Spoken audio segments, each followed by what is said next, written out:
Hi guys, this is the Aries reading.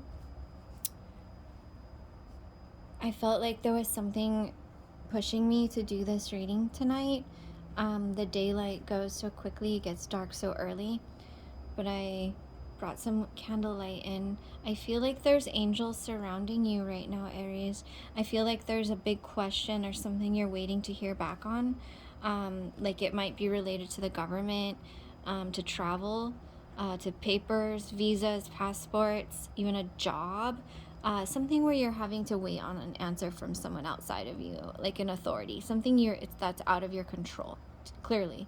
And you're anxious, and you're putting a lot in that basket, waiting on it.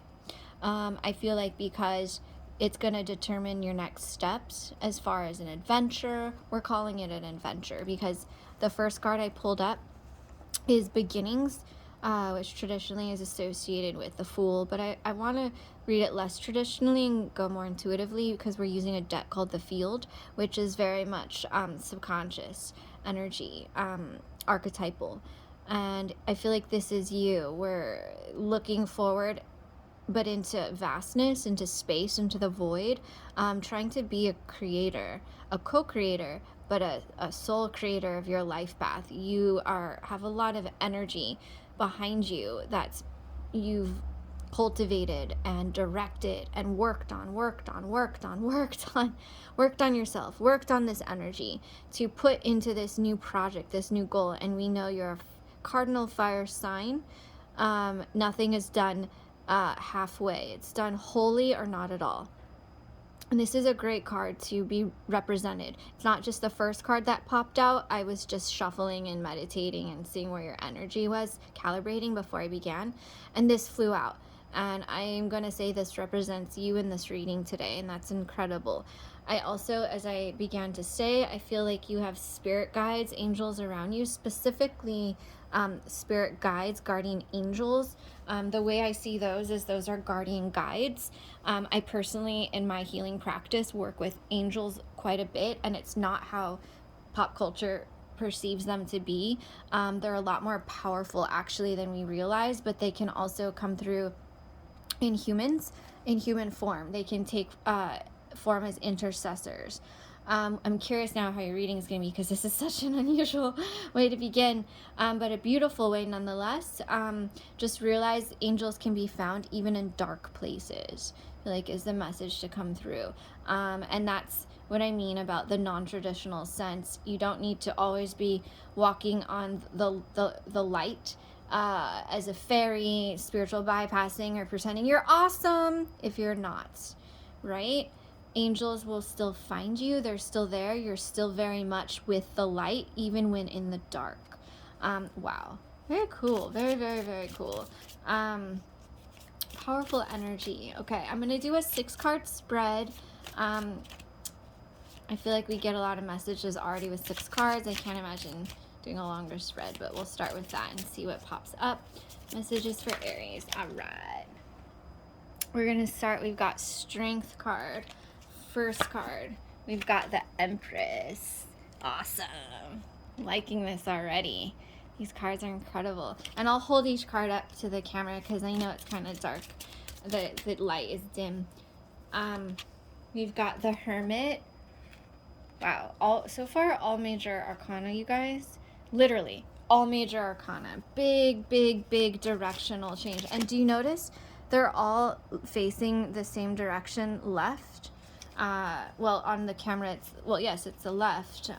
They're all looking to the west. Are you traveling west? We've got the Chariot. Yes, you are. You are traveling west, dear Aries. At least the ones watching this. It's something you've contemplated doing for a really long time. I feel like like we talked about in your opening, you put a lot of stock into your endeavors. Nothing is half-baked with an Aries, with that fire energy. It is something you wholeheartedly, funny, they're saying full-heartedly. Is that even a word? when I think of it, I hear them saying foolhardily, but not in a bad way, like foolish, but in a wholeheartedly, childlike, believe in miracles kind of thing. When you wished on a star, this is what you wished for, Aries. This is the wish. As adults, we often lose that spark and we're like, wish upon the star. Bullshit. Doesn't mean anything. It does. And I feel like you've never let that aspect go. Wow. Literally, I did not make this up. I'm not shuffling in front of the camera because I can't reach, but literally I'm shuffling right next to it. You could probably hear it. And these are the cards that pulled out. We've got Strength, the Empress, the Hermit, the Chariot, Two of Discs, and the Hierophant. And you represented in this particular spread here today at this time as the beginning, or traditionally associated with the Fool in tarot, the Fool's journey, okay? And at the bottom of the deck, we have Queen of Cups. These cards are really, really pretty. So starting off the card here, the reading, I'm sorry, here with Strength. I'll hold it a little closer so you can see. This is something that is very close to your soul. I feel like this reading, this spread, is a journey, and it's representing something in this moment that you have been planning for and preparing for. I'm not really doing a past, present, future energy, but I feel this is more a timeline. So this is something that you've started preparing for long ago, and it's not necessarily yesterday or 10 years ago when you're a kid, or when something bad happened, or this is something you've always been preparing for. This is the soul's journey. You're starting to get, if you haven't already, more and more clarity about what your path is. And as we know, we never in life have just, this is very spiritual reading, you guys. We don't just have one purpose. We don't come to earth in our body in this incarnation with just one purpose. And if we don't find that purpose, we failed. Can you imagine even what that would be like? That would be such a recipe for people to have no purpose, or to be constantly full of disappointment. I feel like this is more of getting in touch with your true warrior spirit within. And that warrior spirit can be a warrior of peace, right? Conundrum. It can be an energy of being recognizing who you truly are and accepting him or her or them or they. Literally a recognition of the self through a lot of self-development and in inner self-work. And I'm not here saying, oh, you must go and heal this problem so you can have that opportunity or heal this. I think that's kind of bullshit, to be honest. And I think you got to a point where you realized it is too, that there's nothing wrong with you, Aries. You're not broken. If anyone ever says that, or you're in a class or a workshop or with a teacher or someone you even respect and look up to and admire, and you hear them telling you in an indirect way you're not good enough, or you need to do this or you need to do that, and so that you can have the relationship you want, the job you want, the this you want, that's bullshit. I'm calling that out. And I think you are too, and you have been in your heart and soul, and now you are in your life, and you're going for following this path that you have been planning to and dreaming of, and showing yourself up through identifying in a spiritual way, individuating, right? Less about personality identification, more about spiritually identifying yourself as that warrior of peace. I think that's what I'm going to call this reading here. Oh my God, I'm loving this energy so far. By the way, Kimberly, I'm an Aries Moon, which is a really odd place to have a cardinal fire in my moon. It's been a path in and of itself to learn how to understand how I express emotions. I'm very impulsive, but I'm also can be very easy to shut down emotionally. It's almost one or the other. So I realized if you're Aries sun, ascendant, moon, Venus, right? We express that cardinal fire energy in very different ways, how it'll come out in our dynamics and relationships with people within our own life's purpose and soul. So just know that that energy will be expressed very differently depending on where Aries falls in your chart. The Empress is the next card, and she's depicted in this image by a beautiful lioness. It looks like she's almost a mythological white lioness, because I don't know if a lioness on Earth actually looks like this, but she's really beautiful and she's really wise. And my eyes are drawn to the pyramid in the background of her, and I feel like these are the aspects of you. I feel like this is your power animal. This is you, and this is your power animal, and she is the same being. This is the Empress. The strength to be also in her power animal. I really feel strongly that she can go into her fierce energy when she needs to be. It's a form of self-protection, but it's also a form of being able to skywalk. I don't even know what that means, but be able to walk through spaces where she doesn't feel safe to walk through. And that's almost making my heart want to cry. Wow. Like in the heart area, the like that spiritual heart, like areas where she didn't feel safe to be received as she was, or he, of course, this is not specific to gender, but this energy transformed into the lioness, into almost a mythological creature, in order to feel safe and be able to protect and defend themselves, especially when moving through places that were perhaps unknown territory. It's coming through in a few different ways, unknown territory, okay? Because I'm getting like, when I read, I'm an energy healer. That's my day job, my profession. So I tend to get work translation for readings in energy, how it feels, less in words. So I'm always trying to articulate and translate the energy that would make sense in using words, or it comes through in light language. But I realize you guys want a translation in words. So this is when one is walking through new spiritual terrain, both uncharted territory, moving through aspects of the soul, okay?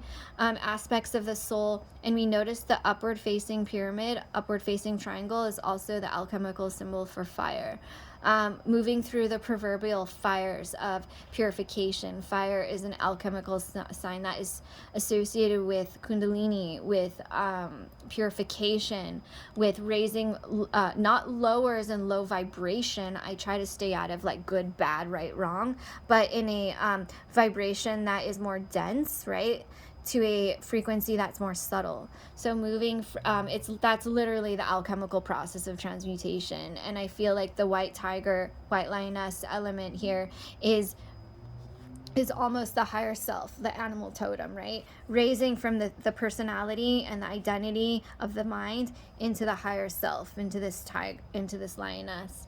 I hope that came through, that made sense. It was a very unique way of describing this card.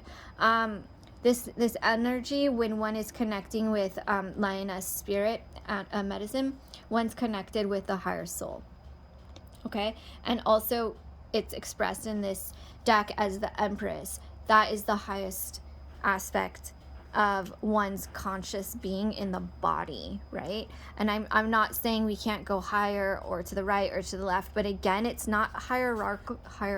Why do I try to say words that I can't say? It's not in a system of caste, of lower or up or above, as in being better or worse. It's just different levels of consciousness, because on each level of consciousness and awareness, we're being shown, or we're realizing different aspects of the self, okay? So sometimes, let's say, I'm just going to throw this out there because in pop culture it's frequently thrown out there, and people, we just tend to believe what we hear without questioning it, right? I'm speaking for all of us in that sense. 10th dimension will be like, oh, 10th dimension is awesome. 5th dimension is great, but 10th dimension is better. There is no better or worse, higher or lower, more ascended or spiritual than another. Someone needs to obviously hear this. It's just different levels of realization, and sometimes being on one level of realization can actually hinder us from being more connected. If we're out of our, if we're in a really ascended energetic space, connecting with angels, guides, higher soul, witnessing, trying to uncover like deep soul stuff. We're certainly not necessarily in a place to be communing in a public place with another person and necessarily holding space for them, because we're holding space for the self on this intrinsic soul journey. I hope that makes sense. It's, again, they're different experiences of the journey of the soul. One's not better, one's not worse. They come at the times they're meant to come. The spiritual journey is not north and south. It's expansive. It's an expanding outwards energy and forwards and going back. When you go back all the way, you end up in the front again. We always meet ourselves back where we began. The next card is the Hermit. I love this card. I feel like these top three here, I'm reading it across this way, is really supporting. I feel like Aries, at least those that are watching this, oh my gosh, you have someone, this is around you. It feels like it could even be a passed over loved one, a family member, a friend. I'm sorry if that's happened, a friend has passed, but it could have been someone from childhood, or even like a sister or an auntie or someone that you were close to when you were young, let's say, like that, you were little. But I feel like they're very much connected to you. I don't feel like the connection was ever lost, even with their passing out of body. In that way, I feel like there's a really childlike connection with this soul, with this being, because it brings you into a sense of miraculousness. That's how it's coming through, of childlike wonder, of believing in miracles, of like you can sense when their energy's around. It might come through light, where you see an interesting orb, or you see on your wall or outside somewhere a flash of light, and you look around to see what would be the cause of that flash, and there is no direct cause of that flash of light. It's just there. And in that moment, it brings you back to this childlike wonder of, I believe in fairies. Oh my God, like Tinkerbell, do you believe in magic? Do you believe in fairies? This being, this energy is reminding you to do so. And even if you're in a space in your life where you're very much in it, right? Just like in the grind, kind of not in your preferred spiritual places because you're busy, you're working, you're doing all this like menial, mundane stuff that one's got to do in this modern world.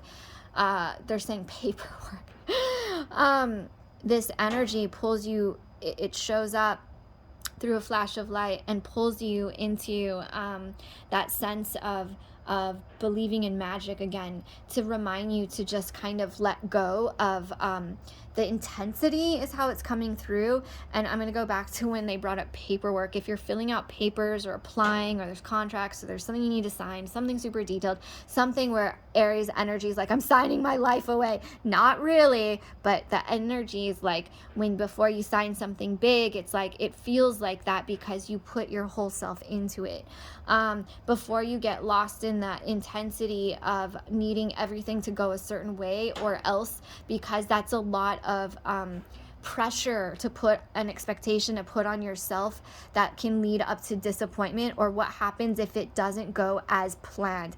Like it feels like, oh my God, I'm just saying this because guides want it to come through, because the risk on the other side is total and utter annihilation. Aries, come now. Annihilation, that's an intense energy. So this beautiful fairy spirit, I know this is not traditionally what's associated with the Hermit, but this is how it's coming through for you as a spirit of light, of magic, of like, do you believe in fairies? Do you remember? Do you remember? Do you remember? Do you remember? Remember that magic exists, so that when these really important opportunities come forward, if they haven't yet, they're in the works now. They're saying towards the end of the year. I'm even seeing late December all the way into like April, January, February, March, April. It doesn't mean you're gonna be signing a crap ton of paperwork and doing like mundane stuff, but it means you're prepping for something big, for you not to get so like, they're saying like bridezilla. Maybe this is even a wedding. That's a huge thing.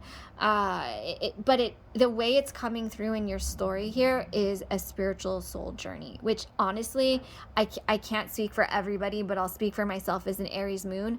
There is no better way I personally, as an Aries in my moon, would want to take step into a union like a marriage, right? But as a soul. Boom, there it is, as a soul, right? That's the union. So I hope this resonated how I expressed this. Yeah, you will not be annihilated if things go a little differently. Just remember, you have beings of love around you that know you, that are there specifically for you. You can call on them also and ask them for help. The Chariot